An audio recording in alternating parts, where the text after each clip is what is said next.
Hello दोस्तों, कैसे हैं आप लोग। उम्मीद है कि अच्छे होंगे। दोस्तों, पहला प्रश्न है आपके सामने। दोस्तों, आपको मालूम होगा ये बिहार पुलिस कांस्टेबल का प्रीवियस क्वेश्चन है दोस्तों, यानी कि उसको क्वेश्चन बैंक बोलते हैं। ठीक है, आपको इससे लगाने से दोस्तों आपको आइडिया मिल जाता है। ठीक है दोस्तों, इसको हम जूम कर लेते हैं। दोस्तों, पहला क्वेश्चन आपके सामने है कि भारत तेंदु की संधि सही क्या है। ठीक है, सही संधि क्या है दोस्तों, आपको मालूम होगा भारत तेंदु।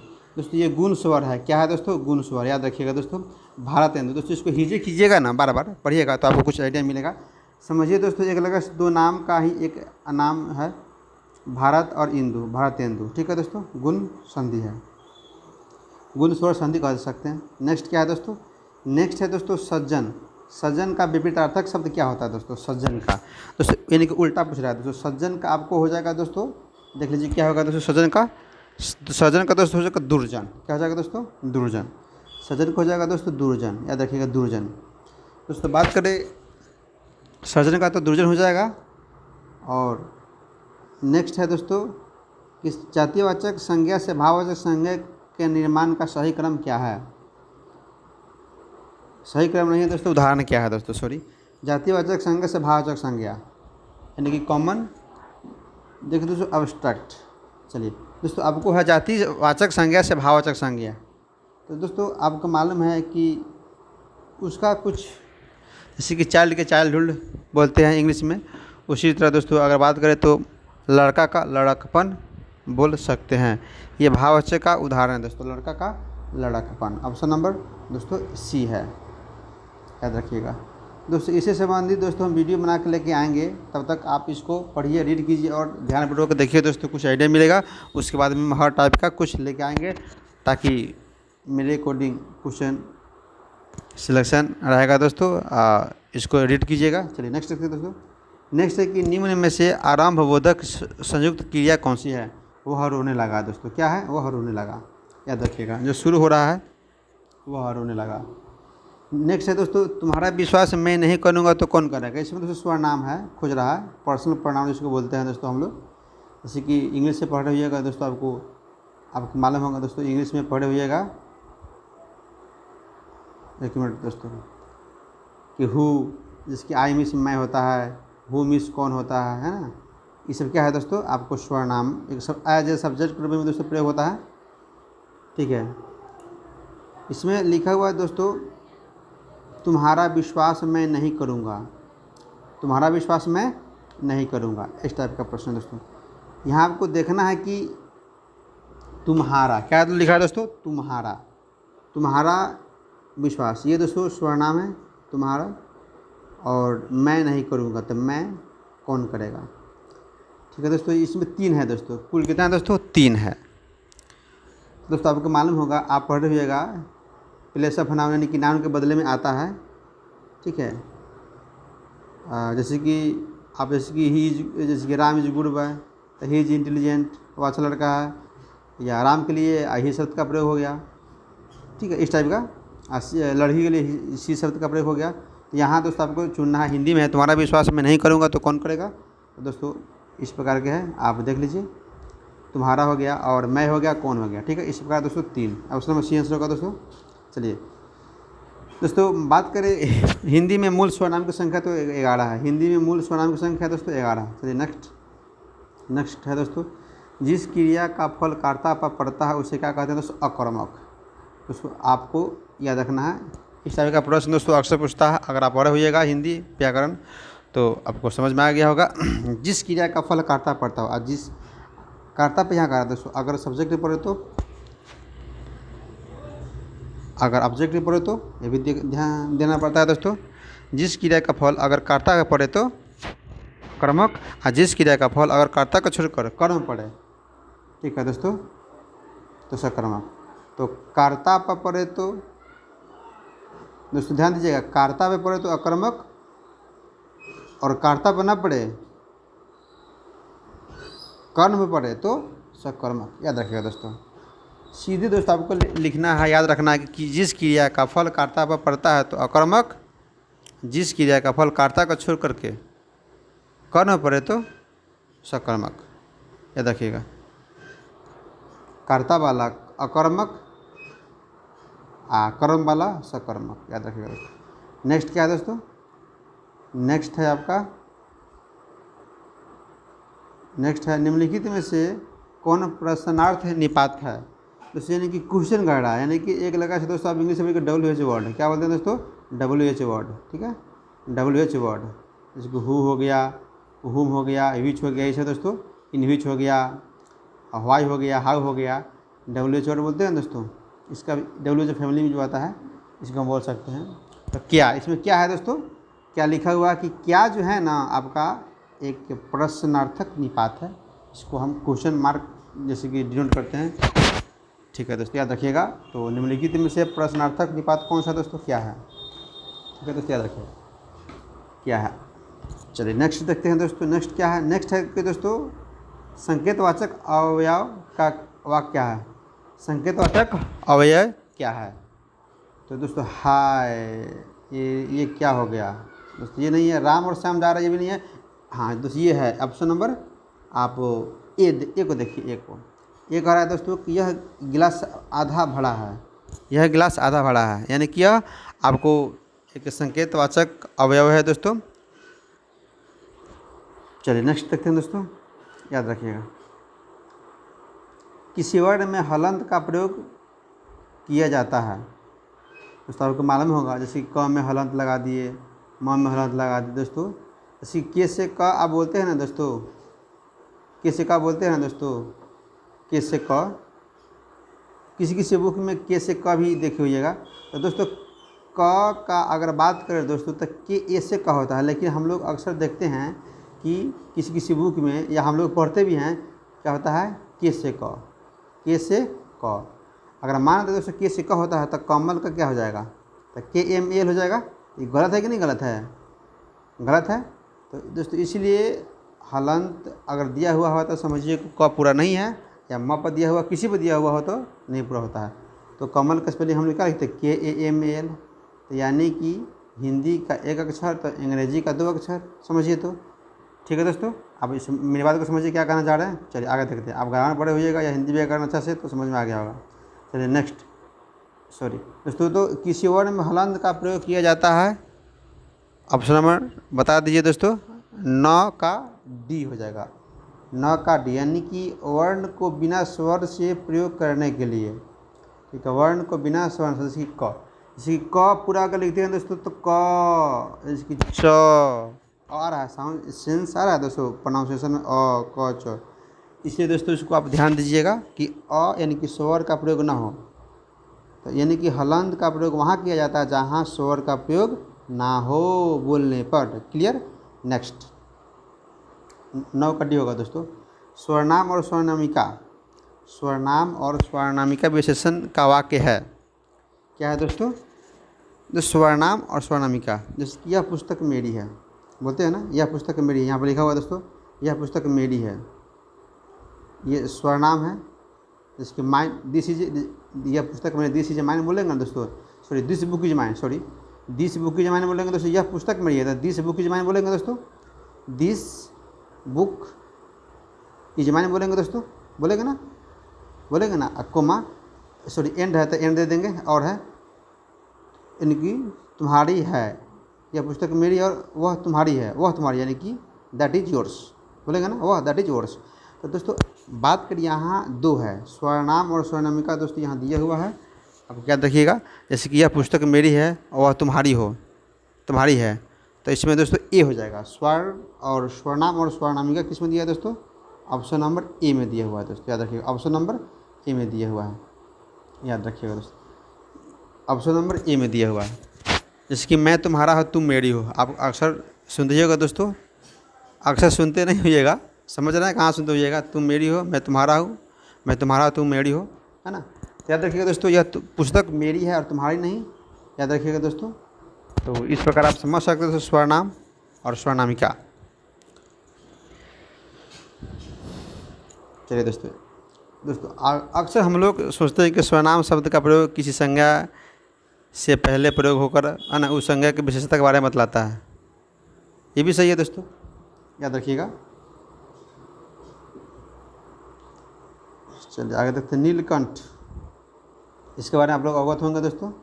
तो नीलकंठ यानी कि योग रूढ़ है, जिसका जो नीलाकंठ, यानी कि दोस्तों आप यहाँ भी ये भी समझ सकते हैं कि यहाँ जो है ना दोस्तों योगरूढ़ है। क्या है दोस्तों? योगरूढ़ है। क्या है? योगरूढ़ है। योगरूढ़ नीला है कंठ जिसके, यानी कि इसमें अगर दोस्तों इसको तोड़ देंगे ना तो 2 नाम आएगा। ऐसे ही पकड़ सकते हैं दोस्तों ऑप्शन के अकॉर्डिंग। चलिए नेक्स्ट है दोस्तों, योगरूढ़ होगा दोस्तों नीलकंठ का। नेक्स्ट है, नेक्स्ट क्या है? नेक्स्ट है दोस्तों 11 12 नंबर 12 है दोस्तों, come to my party on Saturday. ठीक है दोस्तों, ऑन सैटरडे नाइट, याद रखिएगा। 12 का हो जाएगा बी। किसी दिन के नाम के पहले ऑन का प्रयोग किया जाता है, आपको मालूम होगा दोस्तों, याद रखिएगा। तो 12 का होगा D, on Saturday, come to my, यानी सैटरडे रात को मेरे पार्टी में आया। चलिए दोस्तों नेक्स्ट देखते हैं। प्रीपोजिशन का है दोस्तों, आपको प्रीपोजिशन टॉपिक है दोस्तों। हम थोड़ा बहुत चर्चा करेंगे, ऐसा बात नहीं करेंगे अभी। फिलहाल दोस्तों कुछ प्रैक्टिस सेट कीजिए, सॉरी कुछ दोस्तों क्वेश्चन बैंक का कीजिए और आगे हम लेके आएंगे वीडियो, आपको हम बताएंगे। चलिए नेक्स्ट है दोस्तों, नेक्स्ट क्या है कि चूज द करेक्ट सेंटेंस। दोस्तों पॉइंट ऑफ टाइम है। पॉइंट ऑफ टाइम मतलब कि दोस्तों समय को डिनोट कर दिया गया है। तो इसमें दो के आंसर सही है दोस्तों, लेकिन अगर ग्रामर के अकॉर्डिंग बात किया जाए तो दोस्तों आपका the doctor has been living here since 2000 कितना है 2005। ऑप्शन में कितना हो जाएगा दोस्तों? See, the doctor has been living here since 2005, यानी कि 2005। ठीक है दोस्तों, याद रखिएगा। फ्रॉम का प्रयोग नहीं होता है दोस्तों। चलिए पॉइंट ऑफ टाइम है दोस्तों, किसी टाइम को जिक्र कर दिया गया है, वह उसको चर्चा कर दिया गया है ना। 2005 से कर रहा है दोस्तों, पॉइंट ऑफ टाइम है। चलिए दोस्तों इस टेंस का टॉपिक है। चलिए नेक्स्ट है दोस्तों, नेक्स्ट क्या है कि पिक आउट, यानी कि आपको चूज करना है सेंटेंस जो वर्ड है सही। ओकेजनली, ऑप्शन नंबर डी लग रहा है दोस्तों, ओकेजनली। ये गलत है, ये भी गलत है। ओकेजन तो ये होगा दोस्तों, ओकेजनली। ओकेजन से निकाल लीजिए दोस्तों, ओकेजन, यानी कि ओकेजन से दोस्तों निकाले, ओकेजन हो गया। ओकेजन OCCASIN, ओकेजनली, नाली ए हो गया दोस्तों, ये आ गया। ठीक है, ऑप्शन नंबर डी याद रखिएगा। Next, choose the correct antonym of honest. Honest का होता है दोस्तों डिसऑनेस्ट।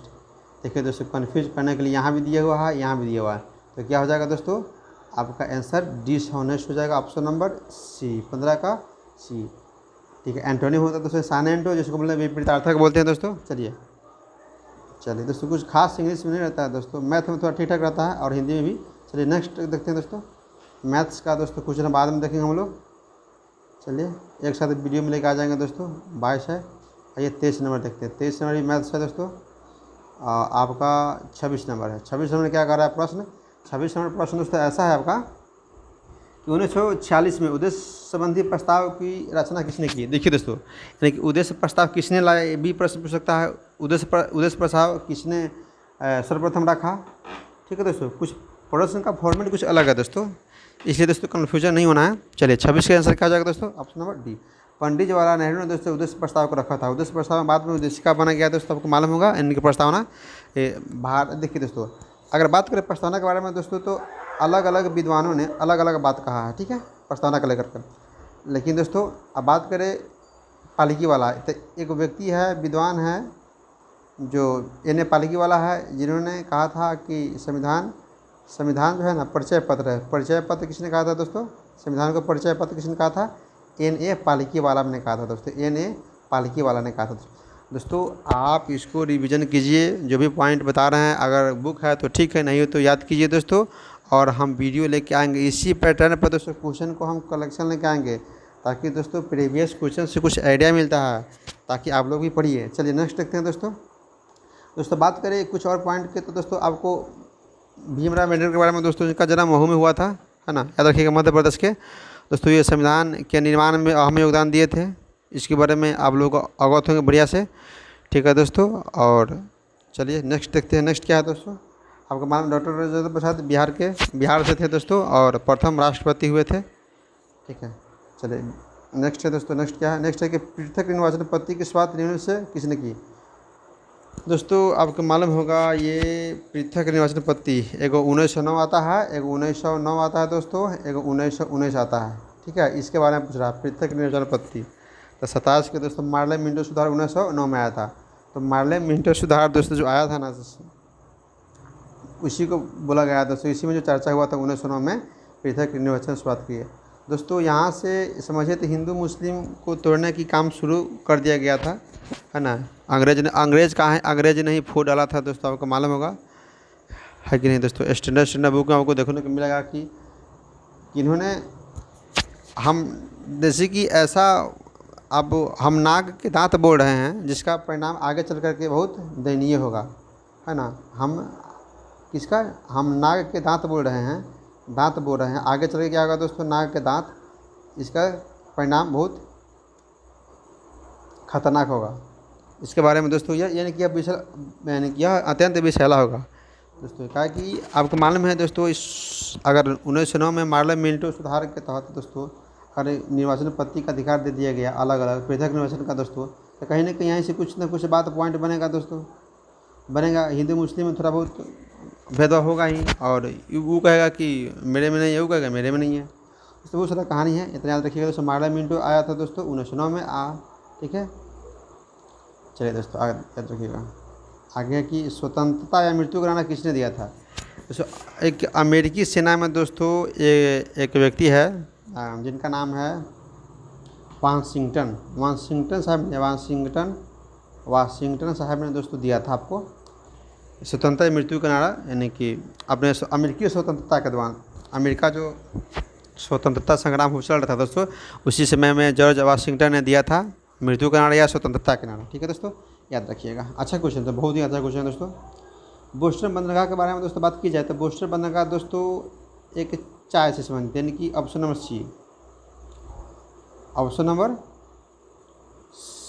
है दोस्तों, याद रखिए ऑप्शन नंबर सी दोस्तों। ये जैसे कि 340 जो बक्सा था चाय का, उसको जो है ना समुद्र में फेंका गया, जिसकी लेकर के दोस्तों घटना घटा था। ठीक है, यानी कि इसी के नाम पर पड़ा था बोस्टन टी पार्टी, याद रखिए बोस्टन टी पार्टी पड़ा था दोस्तों। ये बोस्टन टी पार्टी दोस्तों बात की जाए तो 1773 के आस हुआ था, 1773 के आसपास में हुआ था दोस्तों, याद रखिएगा। यानी कि 1773 में दोस्तों हुआ था, याद रखिएगा। 1773 में हुआ था, 16 दिसंबर 1773 में, याद रखिएगा दोस्तों। अब बात करें दोस्तों तो ये दोस्तों आप बोस्टन टी पार्टी की घटना थी, आप याद रखिएगा। राजनीतिक और व्यापारिक विरोध के कारण हुआ था दोस्तों, राजनीतिक और व्यापारिक विरोध के कारण बोस्टन टी पार्टी घटना हुआ था दोस्तों। यानी कि समुद्र में 340 चाय के बक्सों को फेंक दिया गया था, जिसके कारण ये आपको देखने को मिला। आइए दोस्तों नेक्स्ट क्या है दोस्तों। अमेरिका, कनाडा, डेनमार्क, ब्रिटेन, पुर्तगाल, फ्रांस, बेल्जियम, होलैंड, लग्जमबर्ग, तुर्की और ग्रीस ने एक सैनिक संधि की, जिसे कहा जाता है, क्या कहा जाता है दोस्तों, जिसको कहा जाता है दोस्तों नाटो या सीटो, नाटो कहा जाता है। क्या कहा जाता है दोस्तों, नाटो कहा जाता है दोस्तों। बात करें नाटो के बारे में, नाटो का गठन दोस्तों अप्रैल 1949 को हुआ था, 4 अप्रैल 1949 को नाटो का गठन हुआ था दोस्तों। शुरू में सदस्य था आपको जो आपको लिखा हुआ है दोस्तों। अगर बात करें दोस्तों आगे चल कर के वर्तमान में देखा जाए दोस्तों, तो नाटो का 30 सदस्य है। कितना सदस्य नाटो में, 30 सदस्य है। जो 30वां सदस्य दोस्तों उत्तरी मैसेडोनिया है। शायद इसी टाइप का प्रश्न शायद दोस्तों दुर्गा में पूछा हुआ था, उत्तरी मैसेडोनिया है दोस्तों, उत्तरी मैसेडोनिया है दोस्तों, याद रखिएगा।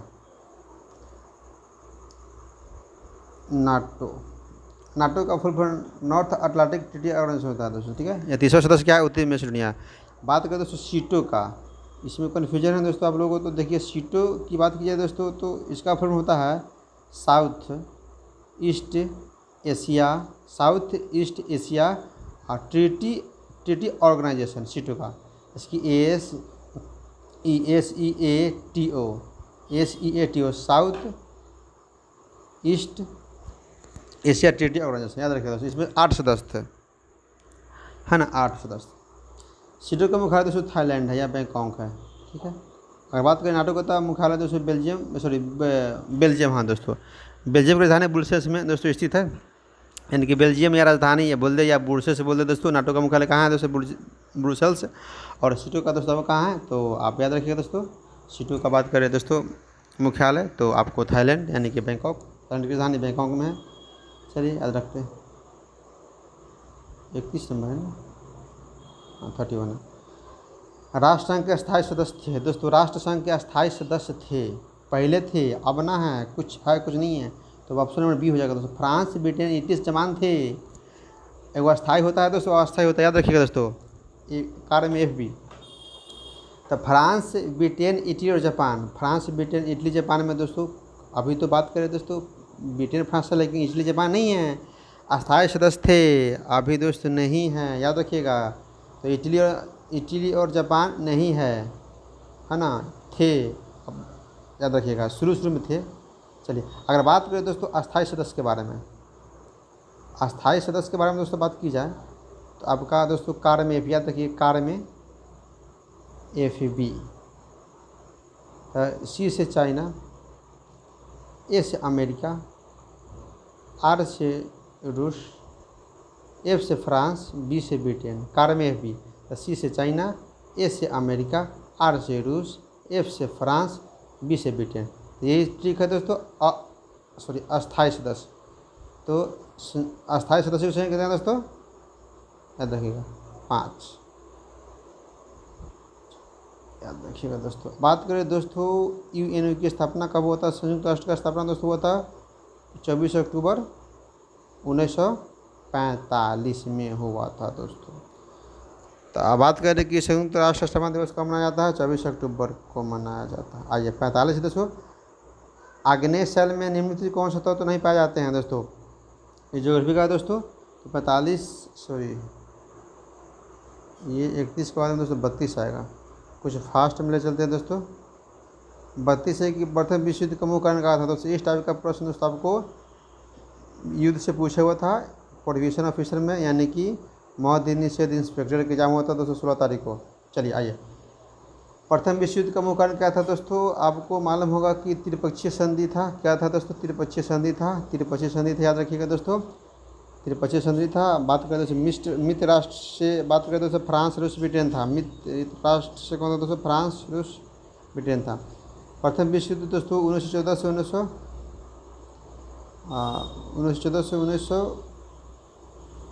1914 में शुरू हुआ था दोस्तों प्रथम विश्व युद्ध, ठीक है, याद रखिएगा। चलिए दोस्तों नेक्स्ट देखते हैं,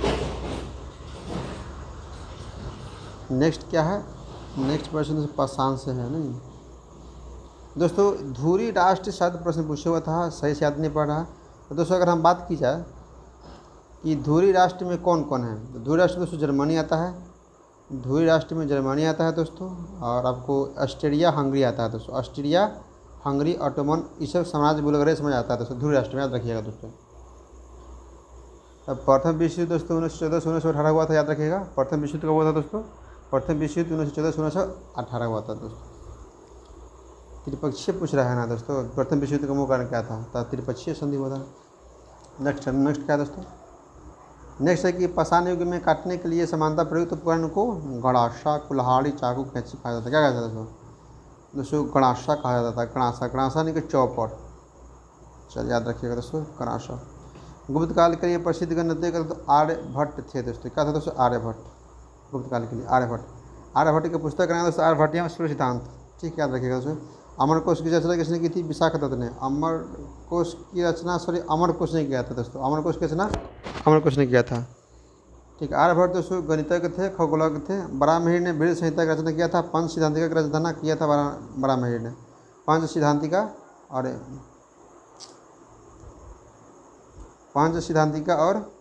बृहद संहिता के निर्माण रचना किसने किया था दोस्तों, बृहद संहिता और पंच सिद्धांत।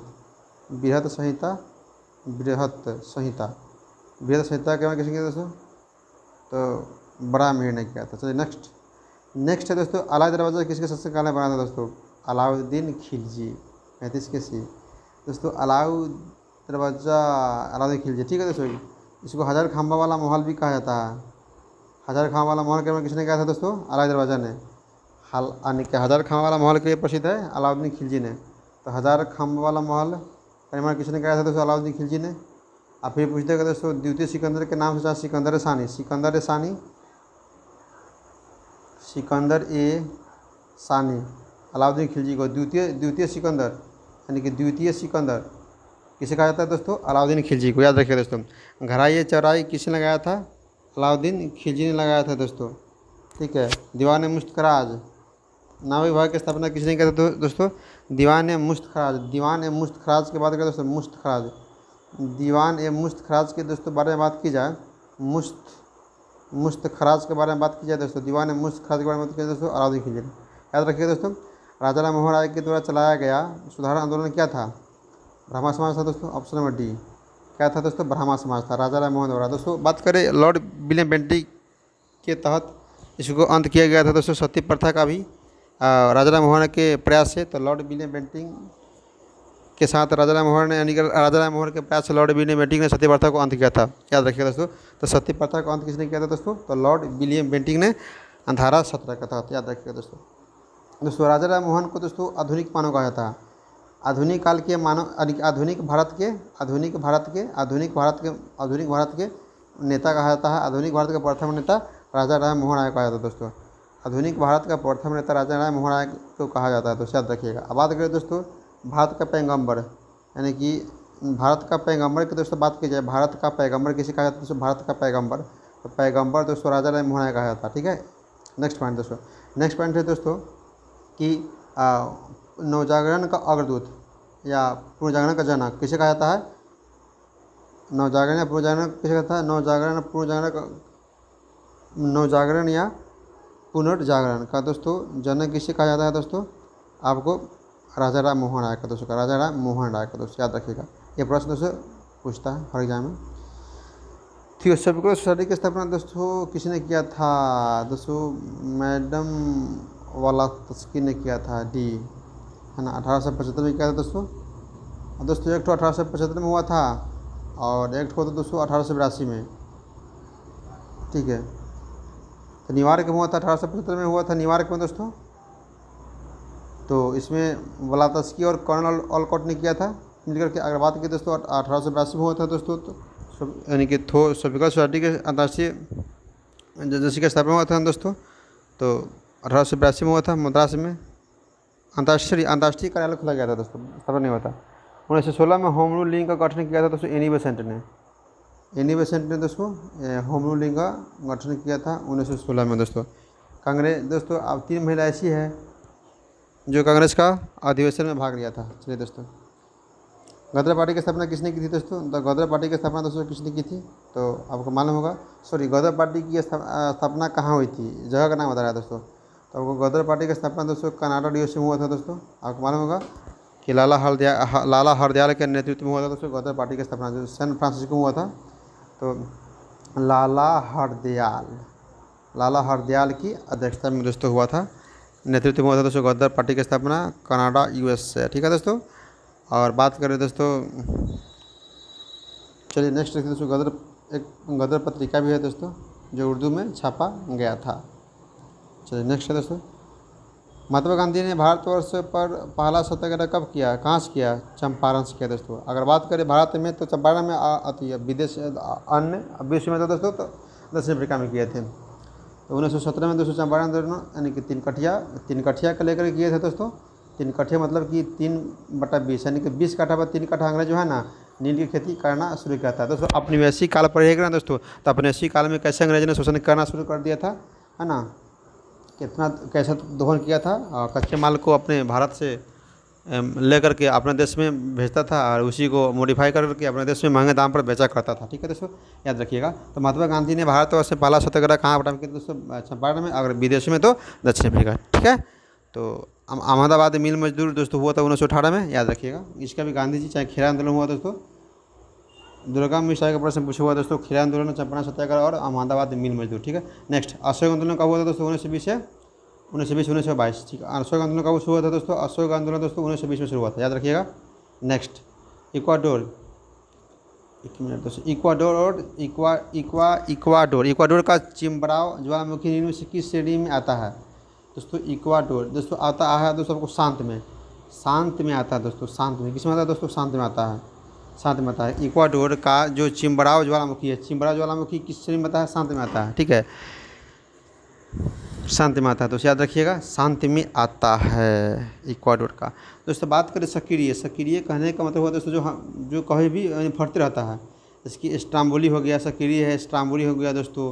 आपको बात करें दोस्तों, कोटोपैक्सी हो गया, माउंट कैमरून हो गया। तो दोस्तों स्ट्राम्बोली आपको इटली में, स्ट्राम्बोली कहाँ है दोस्तों, स्ट्राम्बोली ज्वालामुखी कहाँ है दोस्तों, जो सक्रिय है इटली में। और माउंट एटना कहाँ है दोस्तों, माउंट एटना दोस्तों इटली में, याद रखिएगा। और कोटोपैक्सी कहाँ है दोस्तों, इक्वाडोर में। दोस्तों कोटोपैक्सी की बात किया जाए तो सक्रिय है, ये भी ये एक इक्वाडोर में है, याद रखिएगा। आपसे प्रश्न पूछा गया है दोस्तों कि चिम्बराव ज्वालामुखी सक्रिय है या शांत है, सोचो तो क्या है 41 के दोस्तों आपका हो जाएगा 41 ये शांत है दोस्तों। लेकिन बात करिए इक्वाडोर में एक तो और है जो कोटोपैक्सी जो सक्रिय है, कोटोपैक्सी दोस्तों सक्रिय है। कोटोपैक्सी क्या है दोस्तों, कोटोपैक्सी दोस्तों सक्रिय है, याद रखिएगा। नेक्स्ट विषुवत रेखीय क्षेत्र। दोस्तों बात करें कि एक भारत के बारे में, दोस्तों भारत के बारे में बात की जाए दोस्तों, एक नारकोंडम है जो ये कभी कभी हो भी सकता है, यानी कि नारकोंडम ये प्रसुप्त ज्वालामुखी, मतलब कि कभी भी हो सकता है। लेकिन एक होता है मृत या शांत जो कभी नहीं हो सकता, एक होता है सक्रिय जो होते रहता है, एक होता है प्रसुप्त जो कभी कभार, और एक मृत या शांत जो कभी नहीं। मृत शांत कभी नहीं, प्रसुप्त कभी कभार हो भी सकता है, जो सक्रिय ज्वालामुखी होते रहता है। तो एक होता है विसुवियस। तो विसुवियस क्या होता है दोस्तों, विसुवियस। विसुवियस के बारे में बात की जाए तो विसुवियस जो है ना दोस्तों ज्वालामुखी है जो प्रसुप्त में आता है, जो इटली का है, इटली का है। विसुवियस कहाँ है दोस्तों, इटली का है। अब बात करें दोस्तों फ्यूजियामा, तो दोस्तों फ्यूजियामा का बात की दोस्तों, फ्यूजियामा दोस्तों जापान में है, अनाकोंडा दोस्तों भारत में, याद रखिएगा। चलिए नेक्स्ट विषुवत रेखीय क्षेत्र, विषुवतीय रेखा क्षेत्र के सघन वन लाभदायक है। दोस्तों आपको बी हो जाएगा, जड़ी बूटी के लिए दोस्तों फेमस है, बी जड़ी बूटी के लिए फेमस है। आइए, आप ग्लास हाउस में सब्जियां कहाँ उगाएंगे, आप ग्लास हाउस में सब्जियां कहाँ उगाएंगे दोस्तों, टुंड्रा क्षेत्र में। विषुवत रेखा के समीप तापमान सबसे अधिक होता है, क्योंकि दोस्तों टुंड्रा विषुवत रेखा में ताप छोटे क्षेत्र में केंद्रित होता है। ताप कहाँ होता है दोस्तों, ताप छोटे क्षेत्र में केंद्रित होता है, याद रखिएगा। विषुवत रेखा समीप में, याद रखिएगा दोस्तों। विषुवत रेखा पर दोस्तों बात की जाए तो विषुवत रेखा के समीप तापमान सबसे अधिक होता है, लेकिन छोटे क्षेत्र में, क्योंकि ताप छोटे क्षेत्र में केंद्रित होता है, याद रखिएगा। समस्या ही एक थोड़ा रहता है इसमें। आइए नेक्स्ट है दोस्तों आपको 45 अग्नेय शैल में निम्नलिखित में से कौन से तत्व नहीं पाए जाते। अग्नेय शैल में दोस्तों बात की जाए तो अग्नेय शैल दोस्तों बात की जाए तो अग्नेय शैल में दोस्तों बी यानी कि पर्दा चट्टानें नहीं पाई जाती है अग्नेय शैल में। ठीक है दोस्तों, थैंक यू दोस्तों, इतना ही रहने देते हैं, बाकी कल करेंगे। धन्यवाद। अच्छा से पढ़ाई कीजिए, धन्यवाद।